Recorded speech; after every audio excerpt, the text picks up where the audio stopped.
നമസ്കാരം. ചരിത്രം ഉറങ്ങിക്കിടക്കുന്ന ഈ ആലുവയുടെ മണ്ണിൽ ഇന്ന് മായാതെ നിൽക്കുന്ന ചില ഓർമ്മകളുണ്ട്. ഓർമ്മകൾ എന്ന് പറയാൻ പറ്റുമോ എന്നറിയില്ല. ഭീതിയുടെയും ഞെട്ടലിന്റെയും ഒരു പേടി സ്വപ്നം പോലെ കേരളത്തിന്റെ മനസ്സിൽ തറഞ്ഞുപോയ ഒരു രാത്രി. 2001 ജനുവരി 6 ഒരു ശനിയാഴ്ച രാത്രി ആലുവയിലെ മാനൂരാൻ വീട്. 6 മനുഷ്യ ജീവനുകൾ പൊലിഞ്ഞ ആ വീട്. ഇന്നും ആ വീട്ടിലെ ചുവരുകൾക്ക് സംസാരിക്കാൻ കഴിഞ്ഞിരുന്നെങ്കിൽ ഒരുപാട് കഥകൾ പറയാനുണ്ടാകും. കേരളത്തെ അക്ഷരാർത്ഥത്തിൽ ഞെട്ടിച്ച ഒരുപാട് ചോദ്യചിഹ്നങ്ങൾ ബാക്കി വെച്ച് കടന്നുപോയ ആലുവ കൂട്ടക്കൊല. ആ രാത്രി എന്താണ് സംഭവിച്ചത്? ആ കൊടും ക്രൂരതയ്ക്ക് പിന്നിൽ യാഥാർത്ഥ്യം എന്തായിരുന്നു? ഇന്ന് നമ്മൾ അന്ന് സംഭവിച്ച കാര്യങ്ങൾ പറയാൻ പോകുന്നത്. ആലുവയിലെ മാനൂരാൻ കുടുംബം ഒരു സാധാരണ കുടുംബമാണ്. വളരെ മാന്യമായി ജീവിച്ചിരുന്നവരാണ്. അഗസ്റ്റിൻ, അദ്ദേഹത്തിന്റെ ഭാര്യ ബേബി, അവരുടെ മക്കൾ ജോയ്മോൻ, ദിവ്യ, പിന്നെ അഗസ്റ്റിന്റെ അമ്മ ക്ലാര, സഹോദരി കൊച്ചുറാണി. ആലുവയിൽ മാനൂരാൻ ഹാർഡ്വെയർസ് എന്നൊരു കടയുണ്ടായിരുന്നു അഗസ്റ്റിന്. അത്യാവശ്യം നല്ല രീതിയിൽ കച്ചവടം നടക്കുന്ന ഒരു കടയായിരുന്നു. എല്ലാവരും നല്ല രീതിയിൽ ജീവിക്കുന്ന ഒരു പ്രത്യേകിച്ച് ശത്രുക്കളില്ലാത്ത ഒരു കുടുംബമായിരുന്നു ഇവരുടേത്. എല്ലാവരും നല്ല രീതിയിൽ ജീവിക്കുന്ന പ്രത്യേകിച്ച് ശത്രുക്കളില്ലാത്ത ഒരു കുടുംബം. അയൽക്കാർക്കും ബന്ധുക്കൾക്കും അവരെ കുറിച്ച് നല്ലതേ പറയാനുള്ളായിരുന്നു. ആരുടെ കാര്യത്തിലും ഇടപെടാത്ത സ്വന്തം പാടത്ത് ജീവിച്ചു പോകുന്നവർ, സമൂഹത്തിൽ മാന്യരായ എല്ലാവർക്കും ഇഷ്ടപ്പെട്ട ഒരു കുടുംബം. അവരുടെ ജീവിതം മുന്നോട്ട് പോകുകയായിരുന്നു. സാധാരണ പോലെ എല്ലാവരും ജോലിക്ക് പോകുന്നു, കുട്ടികൾ സ്കൂളിൽ പോകുന്നു, വൈകുന്നേരങ്ങൾ എല്ലാവരും വീട്ടിൽ ഒത്തുകൂടുന്നു. ചിരിയും കളിയും ബഹളവും ഒക്കെയായി ഒരു സാധാരണ കുടുംബം. ആർക്കും ഒരു സംശയം തോന്നാത്ത ഒരു സാധാരണ ജീവിതം. എന്നാൽ 2001 ജനുവരി 6 കുടുംബത്തിന്റെ സന്തോഷം അപ്രതീക്ഷിതമായി അവസാനിച്ചു. 6 പേര് നിമിഷ നേരം കൊണ്ട് ആ ലോകത്തോട് വിട പറഞ്ഞു. ആ രാത്രി എന്താണ് ശരിക്കും സംഭവിച്ചത്? വൈകുന്നേരം വീട്ടിൽ ക്ലാരയും കൊച്ചുറാണിയും മാത്രമാണ് ഉണ്ടായിരുന്നത്. അഗസ്റ്റിനും ബേബിയും മക്കളും സിനിമ കാണാൻ പോയിരുന്നു. ആ സമയം നോക്കി ആ വീട്ടിലെ ഒരു അതിഥി കടന്നു വന്നു.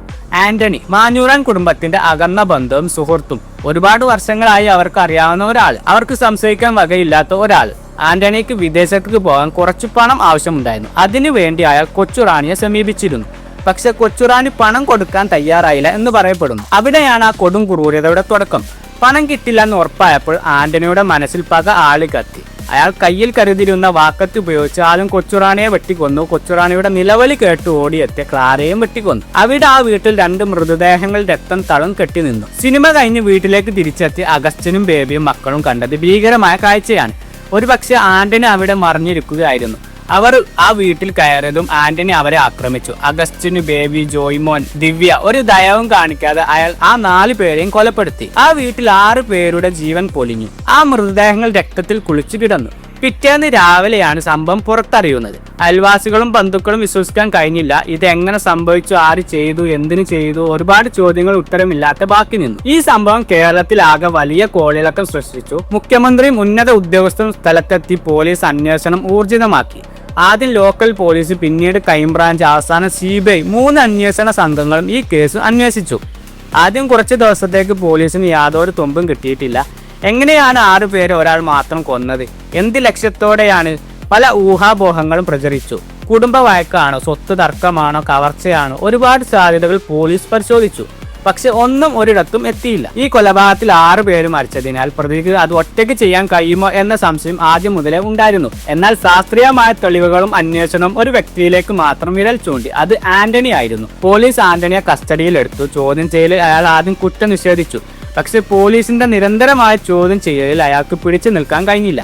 ഒടുവിൽ അയാൾ കുറ്റം സമ്മതിച്ചു. അയാൾ തന്നെയാണ് ആ 6 പേരെയും കൊലപ്പെടുത്തിയത്. പക്ഷെ എന്തായിരുന്നു ഇതിന് പിന്നിലെ യഥാർത്ഥ കാരണം?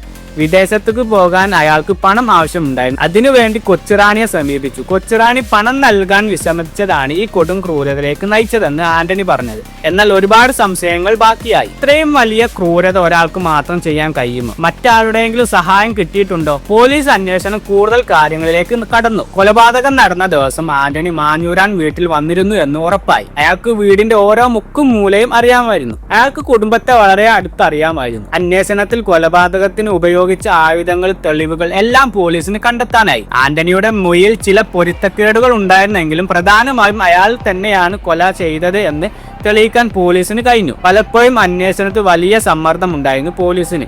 ഒരുപാട് പേര് ഈ കേസിൽ ഉൾപ്പെട്ടിട്ടുണ്ട് എന്ന തരത്തിലുള്ള പ്രചാരണങ്ങൾ നടന്നിരുന്നു. എന്നാൽ അന്വേഷണ സംഘങ്ങൾ ആന്റണി എന്ന ഒറ്റയാൾക്ക് തന്നെ ഉറച്ചു നിന്നു. ഏകദേശം 4 വർഷത്തോളം നീണ്ട നിയമ പോരാട്ടത്തിനൊടുവിൽ 2005 ഫെബ്രുവരിയിൽ CBI പ്രത്യേക കോടതി ആന്റണിക്ക് വധശിക്ഷ വിധിച്ചു. കേരളം മുഴുവൻ ആ വിധി ആകാംക്ഷയോടെയാണ് കേട്ടത്. ഒരുപാട് നാളത്തെ കാത്തിരിപ്പിന് ശേഷം നീതി കിട്ടിയെന്ന ആശ്വാസം പലർക്കും ഉണ്ടായി. അതിനുശേഷം 2006 സെപ്റ്റംബറിൽ ഹൈക്കോടതിയും ഈ വധശിക്ഷ ശരിവച്ചു. ആന്റണിക്ക് ജീവിക്കാൻ അർഹതയില്ല കോടതി വിധിച്ചു. പക്ഷെ നിയമം അതിന്റെ വഴിക്ക് പോയി. വധശിക്ഷക്കെതിരെ ആന്റണി സുപ്രീം കോടതിയിൽ അപ്പീൽ നൽകി. നീണ്ട വാദ പ്രതിവാദങ്ങൾക്ക് ശേഷം 2018 ഡിസംബറിൽ സുപ്രീം കോടതി ഒരു സുപ്രധാന വിധി പുറപ്പെടുവിച്ചു. ആന്റണിയുടെ വധശിക്ഷ ജീവപര്യന്തമാക്കി കുറച്ചു. ഈ വിധി ഒരുപാട് ചർച്ചകൾക്ക് വഴിവെച്ചു. 6 പേരെ അതിക്രൂരമായി കൊലപ്പെടുത്തിയ ഒരാൾക്ക് ജീവപര്യന്തം മതിയോ എന്ന ചോദ്യം ഉയർന്നു. എന്നാൽ സുപ്രീം കോടതിയുടെ തീരുമാനത്തിന് അതിൻ്റെതായ കാരണങ്ങൾ ഉണ്ടായിരുന്നു. ആന്റണിയുടെ സാമൂഹിക സാമ്പത്തിക പശ്ചാത്തലം, അയാൾക്ക് മുമ്പ് ക്രിമിനൽ പശ്ചാത്തലം ഇല്ലായിരുന്നു എന്നതൊക്കെ കോടതി കണക്കിലെടുത്തു. വധശിക്ഷ അപൂർവമായ കേസുകളിൽ മാത്രമേ നൽകാവൂ എന്ന നിയമതത്വം ഇവിടെ പ്രസക്തമായി. ഇന്ന് ആന്റണി ജീവപര്യന്തം തടവിൽ കഴിയുകയാണ്. ഒരുപക്ഷെ 6 ജീവനുകൾ എടുത്തതിന്റെ ശിക്ഷ അയാൾ അനുഭവിക്കുന്നുണ്ടാവാം. പക്ഷെ നഷ്ടപ്പെട്ട 6 ജീവനുകൾക്ക് പകരമാവില്ല ഒന്നും. ആലുവ കൂട്ടക്കൊല കേരളത്തിന്റെ ഓർമ്മകളിൽ ഒരു കറുത്ത പാടായി ഇന്ന് നിലനിൽക്കുന്നു. ഒരു കുടുംബം മുഴുവൻ ഇല്ലാതായ ഒരു രാത്രി. 6 പേരുടെ ജീവൻ പൊലിഞ്ഞപ്പോൾ ഒരുപാട് പേരുടെ മനസ്സിൽ ഭീതിയും ആശങ്കയും നിറഞ്ഞിരുന്നു. ഈ സംഭവം നമ്മളെ പഠിപ്പിക്കുന്ന ചില പാഠങ്ങളുണ്ട്.